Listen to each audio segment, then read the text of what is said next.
direct des courses avec la Fédération Anjoumaine Centre-Ouest et Oxygène Radio. Bonjour et bienvenue ici sur l'hippodrome d'Angers. Le retour avec Anthony, les résultats de cette dernière course. Une très belle course encore qui s'est courue. Le prix de la Loire a été remporté par le numéro 11, Little Star, qui est resté sage d'un bout à l'autre du parcours et qui s'impose en force. La deuxième place pour le numéro 9, Light Up One. Troisième, le numéro 15, L'Argot d'Enfer. Quatrième, le numéro 5, Lilius de Guèze, qui a manqué ses premiers mètres et qui ensuite est bien revenu pour prendre la quatrième place. Cinquième, le 14, Léopold Duclos. Sixième, le numéro 16, l'Arpent Céleste. Et septième, le numéro 7, Lucky Number. Voilà pour l'arrivée de cette deuxième course. Merci Anthony, on a le plaisir ici d'accueillir en plateau Alexandre Pucheux. Vous êtes commercial de Red Mills.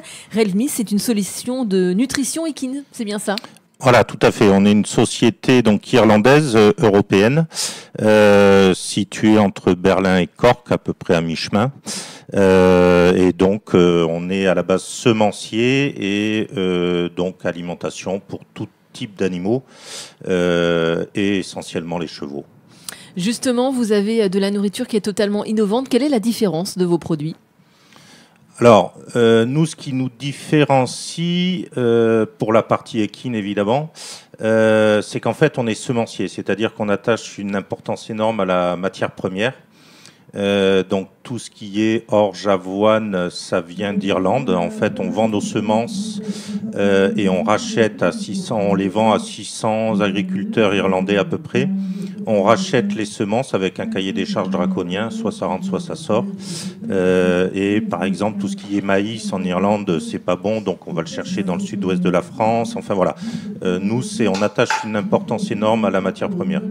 Justement, quel est le circuit ? Est-ce que vous passez sur un circuit court, justement, où vous êtes au plus proche de vos différents partenaires, ou alors vous vous élargissez de plus en plus ?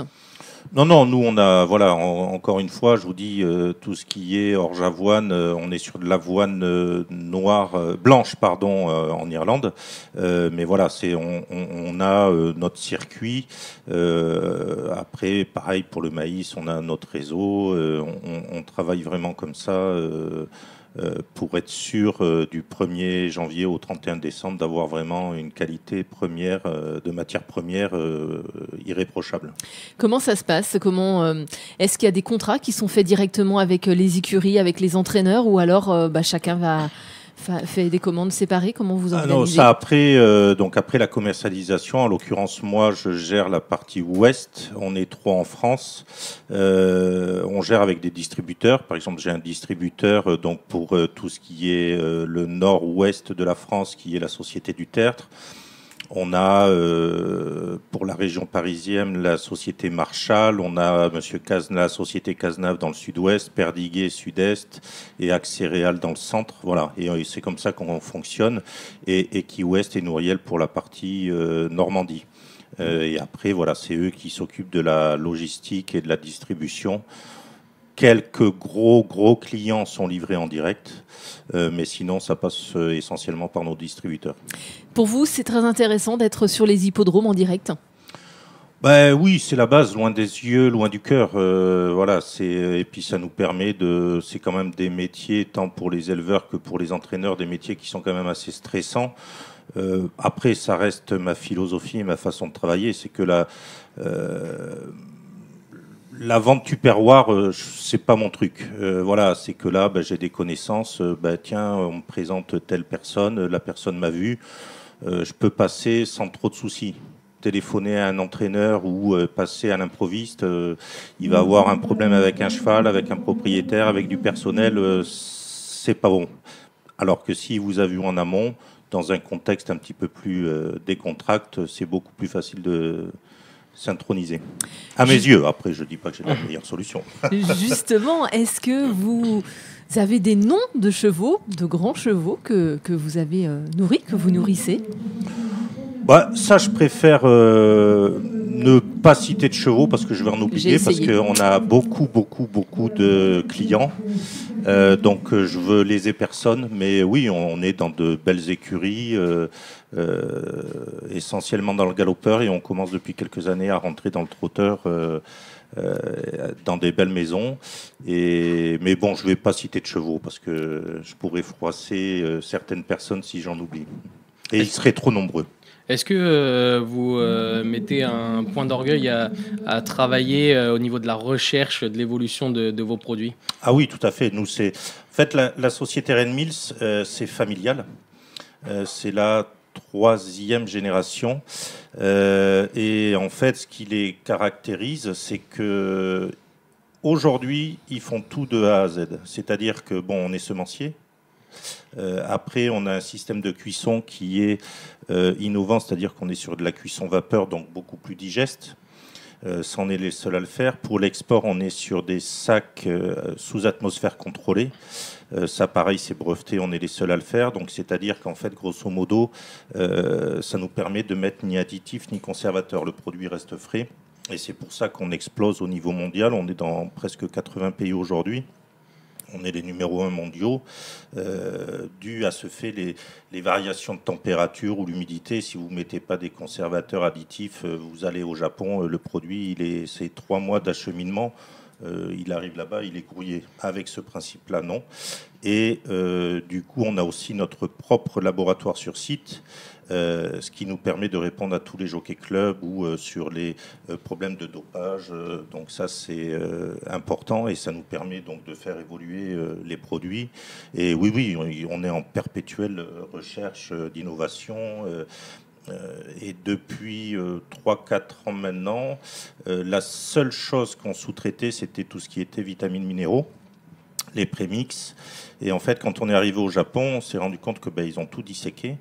Et ils ont dit, il n'y a pas ce qu'il y a dans le sac. Et ça ne plaît pas à la famille Connolly. Donc du coup, là maintenant, on a même notre propre usine de prémix. Donc tout est fait en verticalité en Irlande. Tout, que ce soit la nourriture japonaise, la nourriture française, la nourriture suédoise pour les trotteurs, tout est fait à Gorres Bridge. Voilà, donc il y a une constance du produit. Vous avez vu l'évolution de la nourriture depuis quelques années. Qu'est-ce qui a évolué le plus selon vous?